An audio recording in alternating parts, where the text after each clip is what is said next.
झारखंड विधानसभा के मॉनसून सत्र का आज दूसरा दिन है। सत्र की पहली पाली में प्रश्नकाल हुआ, वहीं दूसरी पाली में अनुपूरक बजट पर चर्चा होगी।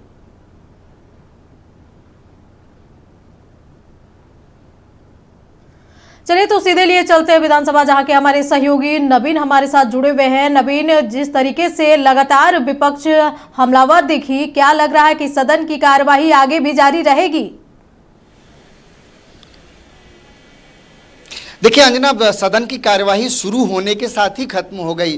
5 मिनट भी सदन की कार्यवाही नहीं चल पाई, क्योंकि जैसे ही सदन की कार्यवाही शुरू हुई उसके बाद विपक्ष के विधायक वेल में पहुंच गए। आदिवासी विरोधी स्लोगन के साथ पोस्टर हाथों में लिए आंदोलन करने लगे। वेल में पहुंचकर वो नारेबाजी करने लगे। इस दरमियान पोस्टर्स फाड़ करके वेल में फेंका भी गया। हालांकि मार्शल ने तमाम विपक्षी विधायकों से पोस्टर जो है वापस लिया और हंगामे के बीच दूसरी तरफ सत्ता पक्ष के विधायक जो हैं वो भी वेल में पहुंचकर हंगामा करने लगे। मुद्दे अलग अलग थे लेकिन हंगामा एक था। अगर सत्ता पक्ष की बात करें तो सत्ता पक्ष 130 में संशोधन और साथ ही एसआईआर के मुद्दे पर विपक्ष पर, बीजेपी पर सवाल उठाने लगी। केंद्रीय जो सरकार है भारतीय जनता पार्टी की, उस पर सवाल उठाने लगी, उनकी मंशा पर। और दूसरे तरफ सदन की कार्यवाही के पहले से ही भारतीय जनता पार्टी आदिवासी विरोधी नारे के साथ जो है सदन में पहुंची थी और ये पहले से तय था कि सदन शुरू होने ही वाला है। सदन शुरू होने के साथ ही हंगामा होगा और वही हुआ। जो एक तरफ सूर्या हांसदा के इनकाउंटर मामले में भारतीय जनता पार्टी जो है किसी भी तरीके से आंदोलन कमजोर नहीं करना चाहती है।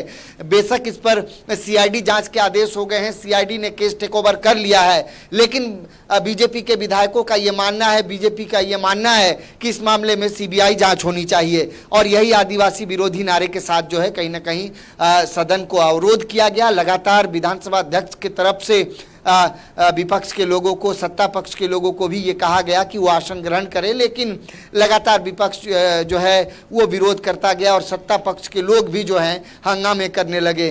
तो अमूमन ये बहुत कम देखने को मिलता है कि सत्ता पक्ष और विपक्ष दोनों ही वेल में पहुंच जाएं, और आज यही हुआ। चूंकि दोनों ही वेल में पहुंच गए थे, अपने अपने एजेंडों के साथ जो है विरोध करने लगे। तो कुल मिलाकर सदन में एसआईआर का मुद्दा गरमाया सत्ता पक्ष की तरफ से, तो वहीं 130 का मुद्दा गरमाया सत्ता पक्ष के तरफ से।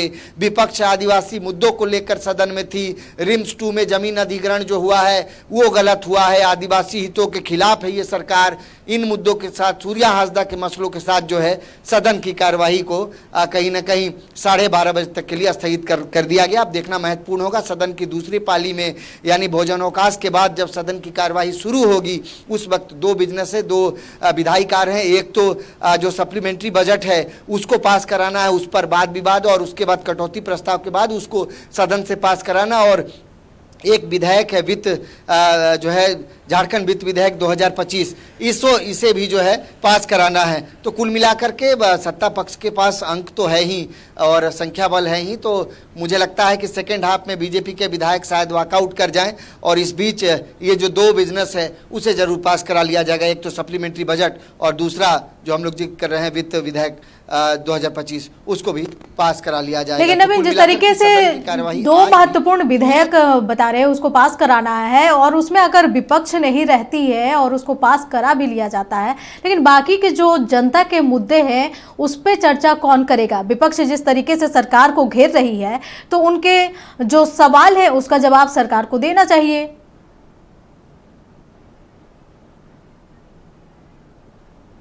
चलिए तो हमारे सहयोगी के पास संपर्क नहीं हो पा रहा है, तो बताते कि झारखंड विधानसभा का मॉनसून सत्र चल रहा है जो कि हंगामे के साथ शुरू हुआ और शुरू होने के ठीक 5 से 7 मिनट के अंदर ये सत्र को स्थगित कर दिया गया। वहीं सत्र अब 12:30 बजे शुरू होगी।